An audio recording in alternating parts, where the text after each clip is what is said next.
M form के मसले और जीएसटी की राशि का भुगतान न होने के चलते हिमाचल प्रदेश में ठेकेदार संघ ने प्रदेश सरकार के खिलाफ मोर्चा खोल दिया है। ठेकेदारों ने निर्माण कार्यों को 7 फरवरी से बंद कर दिया है और प्रदेश सरकार से इन मुद्दों पर वार्ता करने की मांग की है। हिमाचल प्रदेश में ठेकेदारों ने एम फॉर्म के मसले और जीएसटी की राशि का भुगतान न होने के कारण प्रदेश में चल रहे निर्माण कार्यों को ठप कर दिया है। वहीं मंडी जिला मुख्यालय पर भी ठेकेदार संघ ने चेयरमैन दिनेश शर्मा के नेतृत्व में शहर भर में प्रदर्शन किया और मंडी जिला प्रशासन के माध्यम से प्रदेश सरकार को ज्ञापन भेजा। ज्ञापन के माध्यम से ठेकेदार संघ ने शीघ्र वार्ता किए जाने और इन मांगों पर चर्चा किए जाने की मांग की है।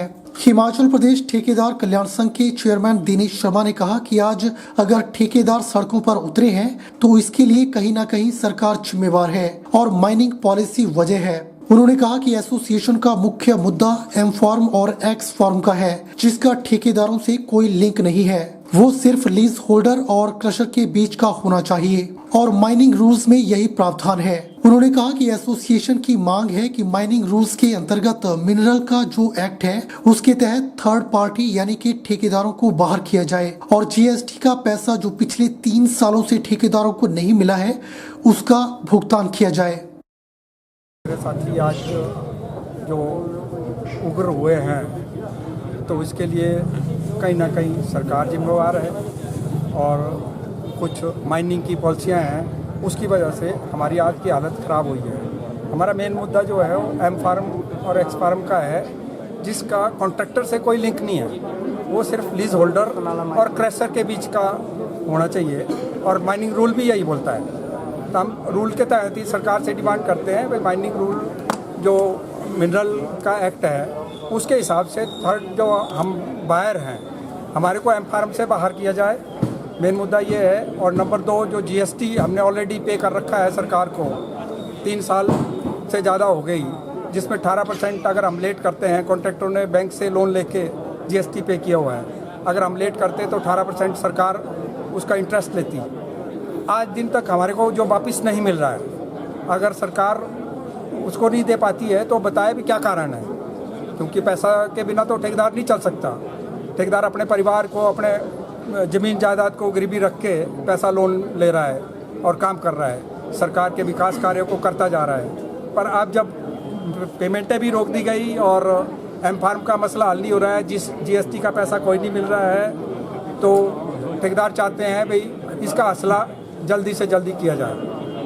मेन मुद्दे हमारे ये हैं, बाकी मुद्दे बहुत सारे हैं जिसको सरकार अगर हमें बुलाती है तो वहाँ डिस्कस किए जाएंगे। आज पूरे प्रदेश में ठेकेदारों द्वारा सभी सरकारी निर्माण कार्य रोक दिए गए। सोलन जिला में लोक निर्माण विभाग के ठेकेदार एम फॉर्म और एक्स फॉर्म के विरोध में हैं। ठेकेदारों ने अपनी लेबर के साथ प्रदर्शन किया और सरकार से मांग की है कि वे एम फॉर्म को हटाए और पहले भी रॉयल्टी देते थे, अब भी देने को तैयार हैं। एम फॉर्म से उन्हें नुकसान होगा।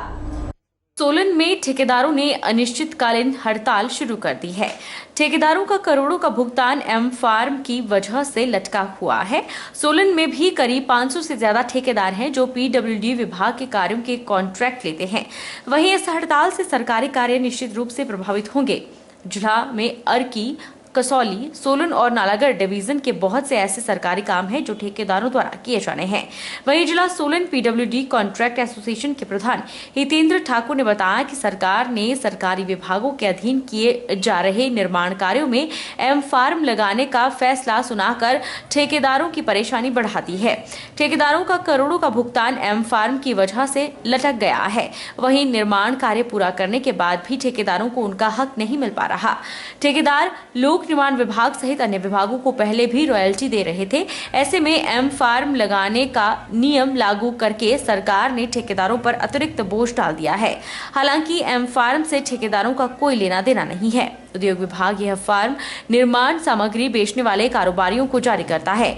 एम फार्म के बदले में ठेकेदारों से मनमाने दाम वसूले जा रहे हैं, जबकि काम करने वाले ठेकेदारों को अपने भुगतान के लिए विभाग के चक्कर काटने पड़ रहे हैं। वहीं कांग्रेस द्वारा ठेकेदारों की मांग का समर्थन करने को लेकर हितेंद्र ने बताया कि कांग्रेसी चुनाव साल में मुद्दा भुनाने की कोशिश कर रही है।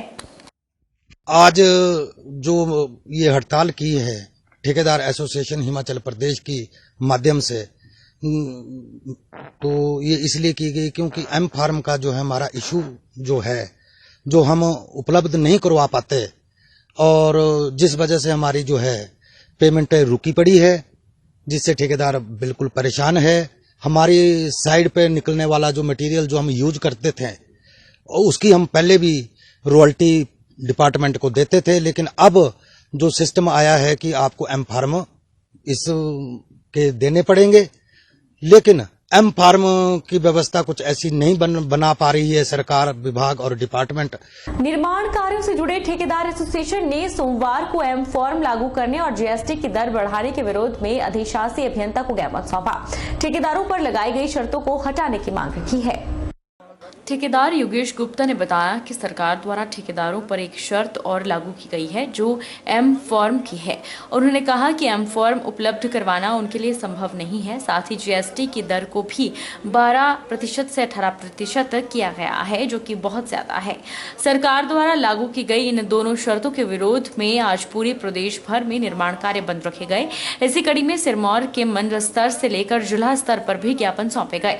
उन्होंने बताया कि नाहन में अधिशासी अभियंता एनएच, अधिशासी अभियंता पीडब्ल्यूडी और अधिशासी अभियंता आईपीएच को ज्ञापन सौंपा गया, जिसमें ठेकेदारों पर लगाई गई इन शर्तों को हटाने की मांग की गई।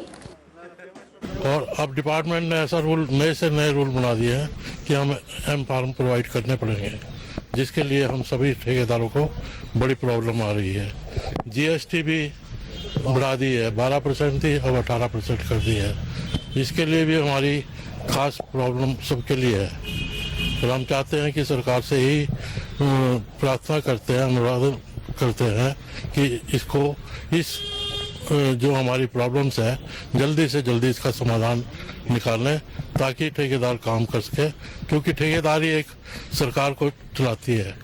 जितना भी काम होता है ठेकेदारी करते हैं, जितना डेवलपमेंट कार्य होता है, और वो सारे काम आज ठप पड़े हैं। हिमाचल में बर्फबारी के बाद जनजीवन अस्त व्यस्त है। एक और जहां बर्फबारी से कड़ाके की ठंड पड़ रही है, तो वहीं बर्फ के पिघलने से सड़कों पर गाड़ी चलाना मुश्किल हो गया है।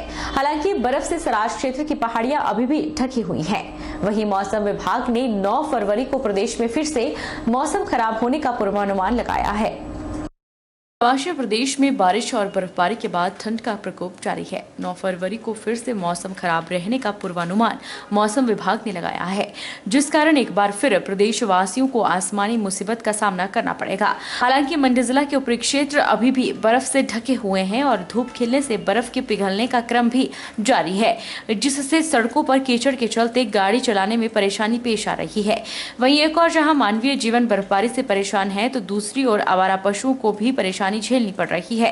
बर्फबारी के बीच सड़कों पर घूम रहे आवारा पशुओं को चारा नहीं मिल रहा, तो वहीं ठिकाना भी नहीं मिल रहा है, जिस कारण अधिकतर पशुओं की मौत भी हो जाती है। वहीं सराज क्षेत्र के लंबाथाश में भी हिमपात हुआ है। राजकीय महाविद्यालय लंबाथाश के प्रांगण में पड़ी बर्फ को हटाने का कार्य जारी है, तो एक और तस्वीर में बर्फ की मोटी परत से सड़क किनारे खड़ी गाड़ी पूरी तरह से ढक चुकी है। किन्नौर जिला के भावाखट में एक ऑल्टो कार के गिरने से 3 लोगों की मौके पर मौत हुई है। वाहन बीती रात खाई में गिरा, जिसकी सूचना पुलिस प्रशासन को सुबह मिली, जिसके बाद शव बरामद कर लिए गए हैं और स्थानीय निवासियों की मदद से उन्हें खाई से बाहर निकाला गया। किन्नौर के भावाखट में वाहन गिरने से 3 लोगों की मौके पर मौत हो गई, जिनकी पहचान बाबूराम पुत्र भूप सिंह निवासी वीपीओ कटगांव तहसील नीचार, सुनील निवासी नेपाल और कुंदन निवासी नेपाल के रूप में हुई है। उपायुक्त किन्नौर आबिद हुसैन सादिक ने रिकांगपिओ में जानकारी देते हुए बताया कि भावाखट हादसे में 3 लोगों की मौत हुई है। वाहन बीती रात खाई में गिरा था, जिसकी सूचना पुलिस प्रशासन को सुबह मिली, जिसके बाद सभी के शव बरामद कर लिए गए और स्थानीय निवासियों की मदद से उन्हें खाई से निकाला जा रहा है। उपायुक्त ने कहा कि इन दिनों जिला में बर्फबारी के चलते सड़कें फिसलन भरी हो चुकी हैं। ऐसे में वाहनों के टायर फिसलने की संभावना बनी हुई है और दुर्घटना की संभावना बनी रहती है। ऐसे में लोग एहतियात बरतकर सफर करने का आग्रह उन्होंने लोगों से किया है, ताकि दुर्घटनाओं से बचा जा सके। अभी पता चला है कि सुबह किसी ने एक गाड़ी नीचे देखी है गई हुई, तो जब फिर वहां गया फिर पता चला कि 3 लोग इसमें जा रहे थे। 2 डेड बॉडीज हमें उसमें से मिली है और एक की तलाश अभी जारी है। बट ये कैसे गई है, क्या गई है, ये इसकी खोज चल रही है। बट ये रात को जो है ये गाड़ी वहां से गई थी और फिर ये नीचे चली गई। बद्दी के मोरपिंड मार्ग पर एक तोड़ी से भरे ट्रैक्टर एक कार पर पलट गया। रविवार सुबह 6 बजे यह हादसा हुआ जिससे कार दब गई। इस दौरान कार में कोई भी सवार नहीं था जिससे बड़ा हादसा टल गया। वहीं पुलिस सूचना मिलते ही मौके पर पहुंच गई थी और मामले की जांच कर रही है। सर, जिस टाइम एक्सीडेंट हुआ उस टाइम में अंदर ही मेरा रूम है, मैं उसमें सोई हुई थी। ठीक है, मतलब इन प्रेजेंट सुबह 6:30 बजे के टाइम में हुआ है। और सर एक्चुअली मैं अंदर सोई हुई थी, तो जैसे ही आवाज़ हुई तो मतलब मैं एकदम से भागी। और ये जो गाड़ी है ये तो इन्होंने तो पहले तो ये देखिए आप यहाँ आके, ये मेरी गाड़ी मतलब पूरी टूट चुकी है, बिल्कुल लॉस में है। और ऊपर से जो इसकी छत वगैरह है, मेरे मतलब रूम की जो छत वगैरह है वो भी सारी टूट चुकी है। मतलब सर ये सोचिए मैं तो अपनी जान बचा के भागी। सर इसका ड्राइवर उस टाइम वो मुझे मिला, मैंने उसको बोला कि आपका जो मालिक है उसका मुझे नंबर दीजिए, मैं आपके नंबर मालिक को जो है फोन करती हूँ, उनसे कन्फर्म करती हूँ कि भाई ऐसा ऐसा मेरा नुकसान हो गया। सर मेरे तो हस्बैंड भी नहीं है, मैं गरीब आदमी हूँ, मेरा 2 साल का बच्चा है छोटा सा। और अभी मैंने ये गाड़ी मतलब 3 महीने पहले खरीदी थी। बड़ी मुश्किल से ये मैं मतलब छोटी मोटी दुकान चलाती हूँ यहाँ पे पुलिस मतलब सुबह मैंने रिपोर्ट करी थी तो पुलिस आई थी, मतलब 10 बजे की प्रेजेंट आई थी पुलिस। तो उन्होंने बोला कि हम समझौता करवा देंगे और आपको जो नुकसान हुआ भरपाई करवा देंगे। लेकिन सर अभी तक इनका कोई रिजल्ट नहीं आया है कि ये लोग क्या करेंगे। मैंने इनको बोला जैसे कि सर मेरा इतना नुकसान हो गया, आप मतलब मेरा कुछ तो कीजिए, मैं गरीब आदमी हूँ। तो बोलते हैं देखते हैं हम इंश्योरेंस वाले आएंगे फिर देखेंगे, ये देखेंगे। सर ये तो इंश्योरेंस के थ्रू पैसे ले लेंगे, मैं तो गरीब आदमी हूँ, मेरी तो गाड़ी पहले मैं पुरानी खरीदी हूँ, इंश्योरेंस वाले मेरे को कितना दे देंगे आप बताइए। नगर परिषद ज्वालामुखी में पहली बार नई सुविधा की शुरुआत हो रही है जिसमें उपभोक्ता अब अपना हाउस टैक्स ऑनलाइन जमा करवा सकते हैं। बताया जा रहा है कि जिला कांगड़ा की नगर परिषद ज्वालामुखी ऐसी पहली परिषद है जहां यह सुविधा शुरू की गई है। अब हाउस टैक्स जमा करवाने के लिए उपभोक्ताओं को कार्यालय के चक्कर नहीं लगाने पड़ेंगे। अब सीधा फॉर्म पर जाकर QR कोड स्कैन के जरिए सीधे अपने बैंक अकाउंट या नेट बैंकिंग डेबिट कार्ड से तुरंत जमा करवा सकते हैं। ज्वालामुखी के उपभोक्ताओं को यह सुविधा अब मिलना शुरू हो गई है। नगर परिषद कार्यकारी अधिकारी हितेश कुमार ने जानकारी दी कि जिला कांगड़ा की नगर परिषद ज्वालामुखी पहली ऐसी परिषद है जहां अब ऑनलाइन टैक्स केवल QR कोड स्कैन कर कुछ ही मिनट में जमा करवाया जा सकता है। कार्यकारी अधिकारी ने बताया कि नगर परिषद ज्वालामुखी एक और फायदा उपभोक्ताओं को दे रही है जिसमें 15 मार्च तक टैक्स जमा करवाने वालों को 10% की छूट दी जाएगी। वहीं 31 मार्च के बाद टैक्स जमा करवाने वालों को 10% पेनल्टी लगाई जाएगी। इसलिए उपभोक्ता जल्द से जल्द अपना टैक्स जमा करवाएं और छूट का फायदा उठाएं। टैक्स कलेक्शन जो हमारा रहता है हर साल, जो हमारे नागरिक रहते हैं ज्वालामुखी शहर के, वो प्रॉपर्टी टैक्स जमा करते हैं। अभी तक ये पूरा का पूरा कार्य जो था ऑफलाइन ही रहता था, उनको ऑफलाइन यहाँ पर आकर के टैक्स जो जमा करवाना पड़ता था। लेकिन इस बार से हमने एक इसमें नई इनोवेशन लाई है। अब आप घर में बैठ कर के भी अपना टैक्स दे सकते हैं। इसके लिए हमने आपके बिल के साथ ही एक यूनिक बारकोड रहेगा, ये जैसे कि बारकोड है, ये आप इसको किसी भी बारकोड स्कैनिंग ऐप से स्कैन कर पाएंगे और स्कैन करने के बाद ये सीधा आपके बिल पे ले जाएगा और आपको अपनी डिटेल्स कुछ भी एंटर करने की जरूरत नहीं है। सीधा आप पेमेंट गेटवे पे होंगे, वहां पर आपको अपनी सिर्फ पेमेंट ऑप्शन चूज करनी है, जैसे net banking, credit card, debit card या UPI।